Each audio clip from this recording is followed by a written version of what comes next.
Il y a quelques années, j'étais rentré au Cameroun. C'était en 2013 avec ma femme, ma fille et mes cousins.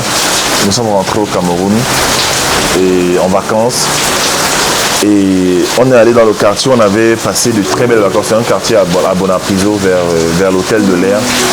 On avait passé de très belles vacances là-bas et je me souviens, j'allais souvent là-bas parce que c'était chez ma tante. Et c'est une tante que j'aime beaucoup, qui est ma deuxième maman en fait. Elle s'appelle Tata Hélène, pour ceux qui me connaissent personnellement. Et je l'aime beaucoup cette femme.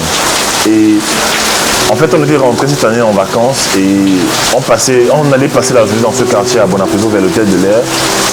On essayait de récupérer, de revivre en fait les expériences du passé.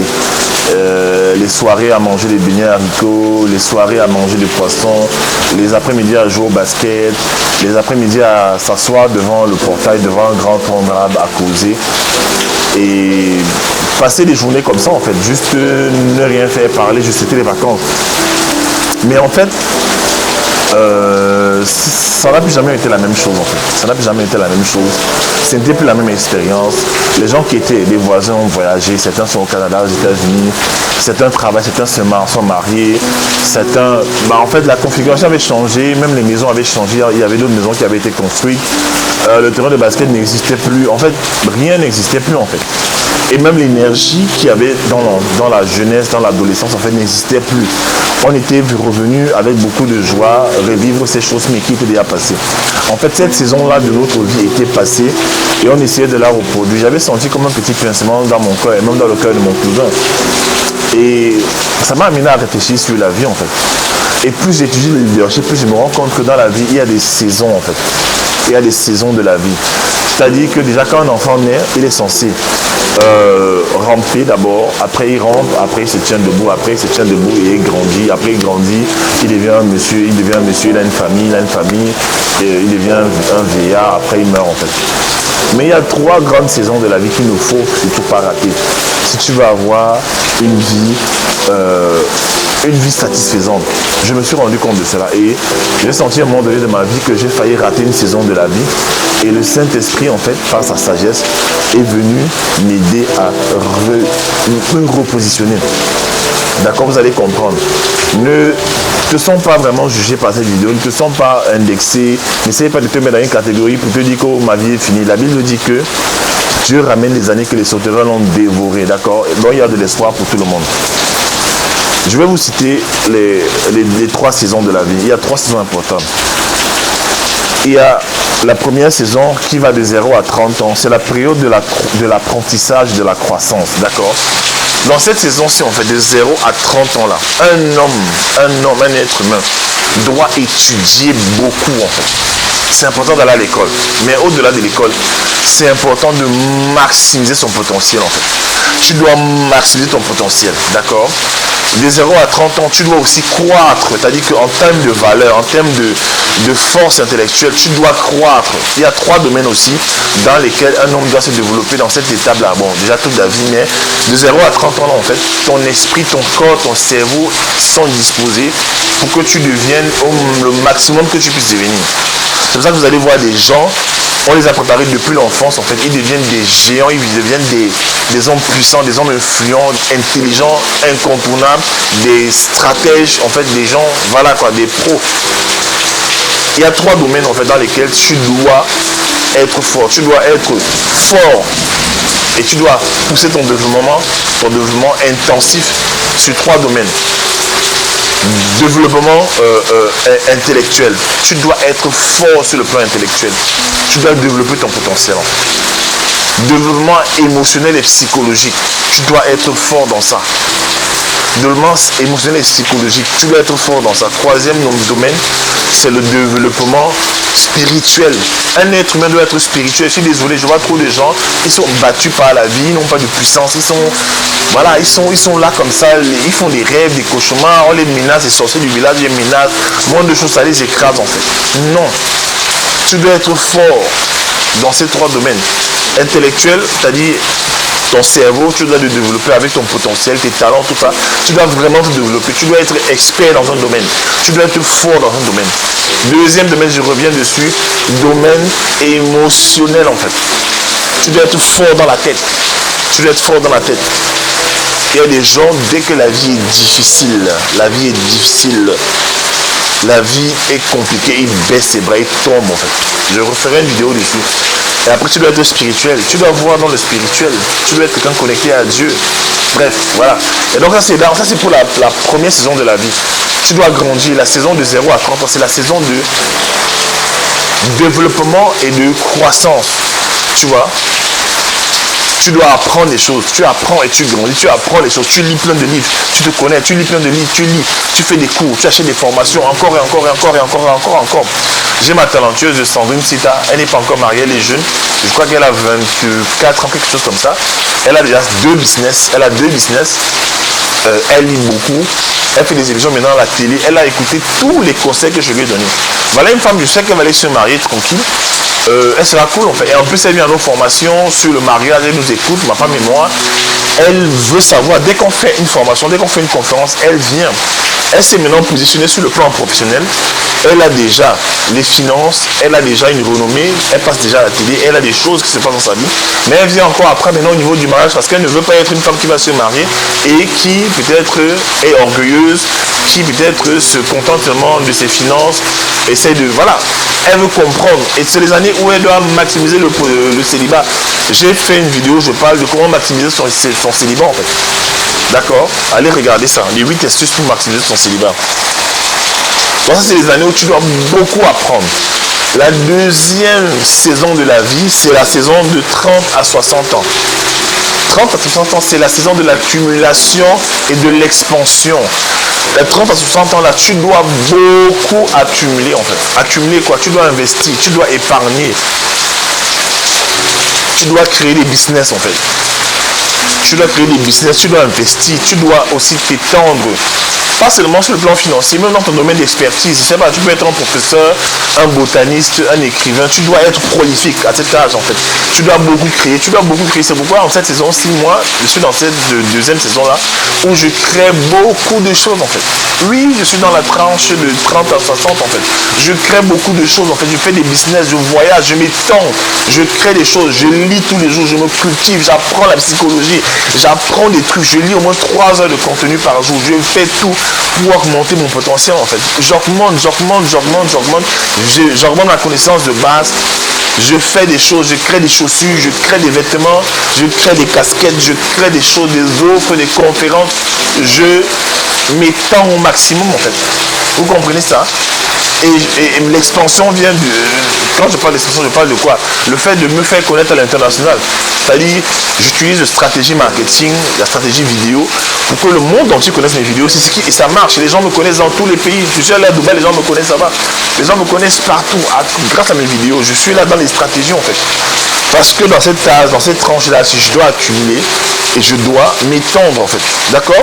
Même le message que Dieu a mis en moi, toucher les âmes, parler aux âmes de Dieu, je le fais. C'est ça que je fais plein de vidéos. J'ai presque 600 vidéos maintenant sur YouTube. Et je compte passer à un autre niveau encore. Un autre niveau encore cette année-ci. Dans quelques mois, passer à un autre niveau. Faire plus, en fait. D'accord? Maintenant, la troisième saison, c'est de 60 ans à ta mort. 60 ans à ta mort. 60 ans à ta mort, en fait, c'est la saison où tu dois te reposer. Tu dois te reposer, tu dois commencer à tendre le bâton, en fait. Tu dois commencer à tendre le bâton comme un athlète qui fait la course de relais. Tu dois commencer à donner le bâton aux autres pour les prochaines générations, en fait. Vous comprenez ça? C'est-à-dire c'est la saison du repos et de l'héritage. On appelle ça en anglais legacy. C'est la saison de ta vie où tu dois être maintenant en train de mentorer les gens. Tu dois être en train de coacher les gens. Tu dois être en train de pousser les gens, en fait, à devenir qui ils sont. Tu dois être en train d'enseigner dans ta villa, quelque part, en train de voyager, peut-être faire des conférences où tu parles à des gens, à des jeunes. Tu dois créer des fondations. Vous comprenez ça? C'est une saison de transfert aussi de tout ce que tu as appris. Parce qu'un individu doit transférer à ses autres, à ses enfants, à ses pères, à ses mentorés. C'est ça en fait. Vous voyez, les 3 saisons de la vie. Et ces 3 saisons-là, si tu les rates, c'est compliqué en fait. Un jour, j'étais à un supermarché, à une supérette en France. C'était à... Quoi, c'était à Lidl, non pas à Lidl. Je me souviens plus. Je me souviens plus, bref. J'étais là-bas et... je faisais mes courses et au moment de sortie, j'ai vu un papa africain de environ 60 ans qui faisait du gardiennage en fait. Il était là, il surveillait et je le sentais fatigué parce qu'il devait garder le magasin toute la journée.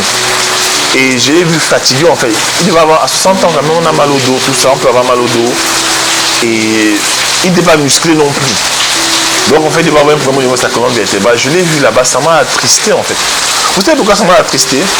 Ça m'a attristé parce que je me suis dit, tiens, à l'âge si en fait, ce papa s'il devait y être en train de se reposer en fait. Et j'ai commencé à me dire, mais qu'est-ce qui s'est passé dans sa vie? Quelle est la saison qu'il a ratée dans sa vie? Parce que bon, on ne sait jamais. Les choses peuvent arriver en fait. C'est un honneur pour un homme de travailler. C'est un honneur pour un homme de se battre, même s'il a 80 ans pour nourrir sa famille. C'est un grand honneur. La Bible dit que le précieux trésor d'un homme, c'est l'activité. Mais moi, quand je l'ai vu, j'étais triste en fait. Je me suis dit non, à son âge, je ne voudrais pas être comme ça. C'est un âge où tu dois te reposer. 60 ans, c'est un âge. Si vous regardez certaines communautés, à 60 ans, c'est des gens qui sont tout le temps en train de voyager. Je ne veux pas donner les races, je ne veux pas donner le nom des communautés. Mais si vous êtes humble, vous observez les autres communautés, vous allez voir que à 60 ans, c'est des gens qui se reposent. Quand tu vas en Asie, par exemple, à 60 ans, c'est des gens qui font des exercices dans les parcs, ils mangent sainement, ils sont au repos, ils sont dans des voyages, comment on appelle ça, des croisières, ils se reposent en fait, ils ne sont pas en train de chercher encore à travailler pour nourrir leur famille. Pourquoi? Parce que ils ont bien réussi les premières saisons. Donc moi je te dis aujourd'hui, si tu me regardes, j'aime bien ça en fait. Et de 60 à la mort, en fait, cette dernière saison, c'est une saison où, soit, si tu l'as bien préparé, tu auras une vie tranquille. Si tu l'as mal préparé, tu auras une vie où tu devras dépendre des aides, tu devras dépendre. Et souvent, il y a des gens, certains parents, qui deviennent des manipulateurs. Parce qu'ils n'ont pas bien géré ça, ils deviennent des manipulateurs, c'est-à-dire qu'ils commencent à mettre la pression aux enfants pour que les enfants s'occupent d'eux. C'est pas mauvais de s'occuper de tes parents, il faut s'occuper de tes parents, il faut pouvoir, il faut subvenir. Mais les parents maintenant, eux, ils vont mettre la pression aux enfants, surtout les enfants qui se cherchent, qui n'ont pas encore réussi, ils vont mettre la pression aux enfants. Or, la Bible dit qu'un homme de bien laisse un héritage aux enfants de tes enfants. Normalement, selon le Seigneur, c'est qu'un homme dans sa vieillesse doit avoir assez accumulé pour laisser ses enfants en fait. Je suis allé une fois, je vais finir avec ça, je suis allé une fois en France avec un réveillon avec ma femme. C'était dans un quartier qu'on appelle ça, une ville qu'on appelle ça Sartrouville en France. Et là-bas, il y avait la fille chez qui on allait. Ben, elle avait son fiancé qui était professeur à l'université. Et son père, en fait, ses parents, ce jeune homme, ses parents lui avaient acheté une grosse villa avec parking au sous-sol. C'était très beau chez eux, en fait. Et je le regardais, je disais, waouh, c'était impressionnant, ça m'a beaucoup parlé. Je me suis dit, waouh, il avait avoir 27 ans, comme ça, il était prof à l'université. Voilà, un homme à 27 ans, il a déjà une grande maison que ses parents lui ont laissée, en fait. Ça veut dire qu'il n'aura jamais de problème de loyer, il n'aura jamais de stress de construire une maison. Ses parents lui ont déjà donné une maison, en fait.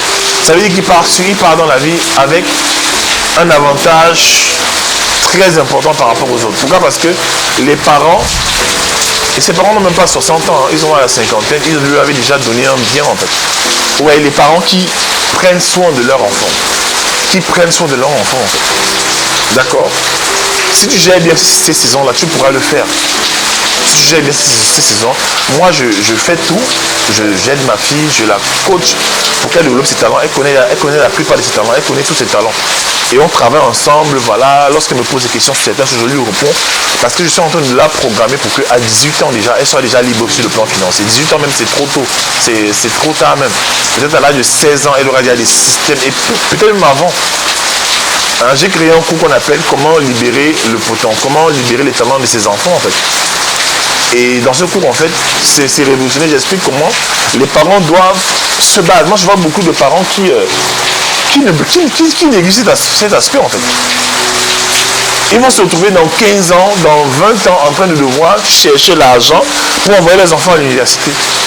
Tu peux développer le talent de ton enfant maintenant, il devient un prodige à l'âge de 14 ans, 15 ans, 16 ans, 17 ans. Et lui-même, en fait, il a de quoi payer ses études. Je ne sais pas, de quoi faire. Vous comprenez ça? J'ai vu une jeune femme aujourd'hui aux États-Unis qui a fait une société de bonbons. Elle est millionnaire à 11 ans. Et un autre qui a fait une société de cheveux. Elle est millionnaire à quel âge? Petite fille, en fait. Parce que les parents étaient derrière, ils ont compris le principe en fait de se développer très vite. Et les parents, eux, ils ne regardent pas le potentiel de leurs enfants, ils grondent sur l'enfant, ils battent l'enfant, ça je parlerai de ça aussi.